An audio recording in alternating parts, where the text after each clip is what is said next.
ষষ্ঠীর দিলীপ ঘোষ ফের জগন্নাথ মন্দিরে, এবার দুর্গাপুরে।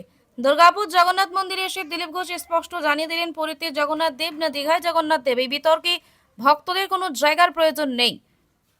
যেখানে ভগবান সেটাই ধাম। দীঘা জগন্নাথ মন্দির নিয়ে দিলীপ ঘোষের স্ত্রী সেদিনের অভিজ্ঞতার কথা জানালেন। মুখ্যমন্ত্রী মমতা বন্দ্যোপাধ্যায়ের আতিথেয়তা নিয়ে স্পষ্ট বক্তব্যও জানালেন। দীঘা জগন্নাথ মন্দির তার ভালো লেগেছিল, যে কোনো ধর্মীয় স্থান সুন্দর তার চোখে।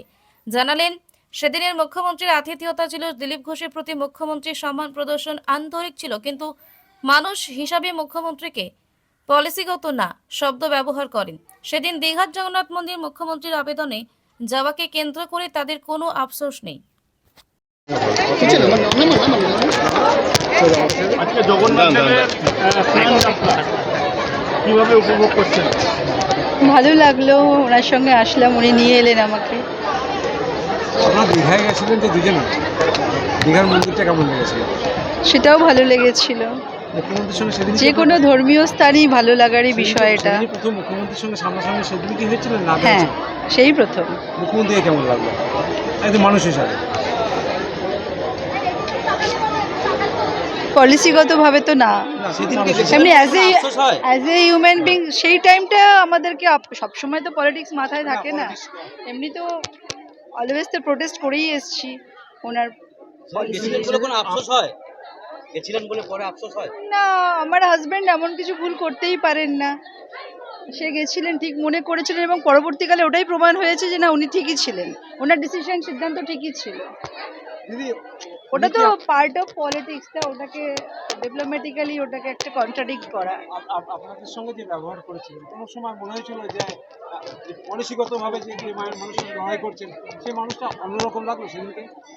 ফর দ্য টাইমিং ভালোভাবেই আন্তরিকভাবে আতিথেয়তা করেছে, ওইটুকু ভালো লেগেছে, ওটুকু মন থেকে করেছিলেন। আজকে আবার ওনাকে হয়তো রেসপেক্ট করেন, সেই কারণে ওনার আইডিওলজি, ওনার প্রিন্সিপাল, ওনার অ্যাক্টিভিটিস হয়তো উনি সেগুলোকে লাইক করেন, আজকে তাই ওভাবে আতিথেয়তা করেছিলেন। আর আমি ওনার সঙ্গে ছিলাম বলে আমি ওটাকে হয়তো আজকে আবার দুর্গাপুর জগন্নাথ মন্দির খুব ভালো লাগলো। মন্দির নিয়ে কোনো সমালোচনা, দল, রাজনীতি কিচ্ছু না। আমি ছোটবেলা থেকেই মন্দিরে যাই। আমার বাড়ির সামনে ঠাকুরদার তৈরি করা শিব মন্দির আছে, প্রত্যেকদিন জল ঢালিয়ে, কুলেশ্বর ভগবান। তো আমার রক্তে আছে, আমার সংস্কারে আছে মন্দির, মঠ। আর ভারতবর্ষের প্রাণ হচ্ছে মঠ, মন্দির। এইটা তো সুযোগ পেলে যে আজকে সংযোগবশত এসেছিলাম অন্য একটি প্রোগ্রামে দুর্গাপুরেতে, তো সেই সুযোগে জগন্নাথ মন্দির অনেকদিন পরে আসার সুযোগ হলো। আমি 25, 26, 28 বছর আগেও এখানে এসেছি। এইখানে উৎসবে সেই খিচুড়ি বিতরণ করা ইত্যাদি করেছি তখন সংঘের কাজের জন্য। আজকে পুরোনোদের সঙ্গে গত বছরও এখানে ছিলাম, তখন ইস্কনের মন্দিরে গেছিলাম। তো প্রভু যেখানে ডাকেন চলে যায়। এই সুযোগেই তো দীঘাতে কি সমালোচনার মুখে করতে হবে? সমালোচনা যদি কেউ করে, এখানে পশ্চিমবাংলায় সব জিনিস নিয়ে আলোচনা হয়, তাতে কিছু যায় আসে না। ভগবানের সঙ্গে ভক্তের সম্পর্ক আছে, আমি যাই যাব, ওই বাজ বিচার কার মন্দির কে করেছে কি রাজনীতি মধ্যে পড়ার দরকার নেই।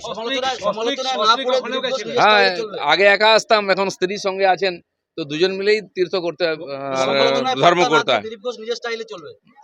সমালোচনা করার যারা তারা করবে, তারা তাদের মতো সময় থেকে জবাব পাবে। আমি আমার কাজ করি। তার জন্য সমালোচনা আপনার দল থেকেও সমালোচনা হয়েছিল। না, ঠিক আছে, মুখ্যমন্ত্রী ওখানে ছিলেন, তিনিও এসেছিলেন মন্দিরে, আমিও গেছিলাম। মুখ্যমন্ত্রী আমাকে ডাকলেন, তা আমি গেলাম, নমস্কার করলাম, দেখা করলাম, চলে এলাম। সৌজন্য সাক্ষাৎকার। দলই সব থেকে বড় সমালোচনা করেছে। দল করেনি, কিছু কিছু লোকের অসুবিধা হয়, তারা করেছে, তাদের কিছু যায় আসে না। সমস্যা, আমার কোনো সমস্যা নেই, আমাকে নিয়ে লোকের সমস্যা। সমস্যা হ্যাঁ, হতেই পারে, দেখবেন পড়ে যাবে।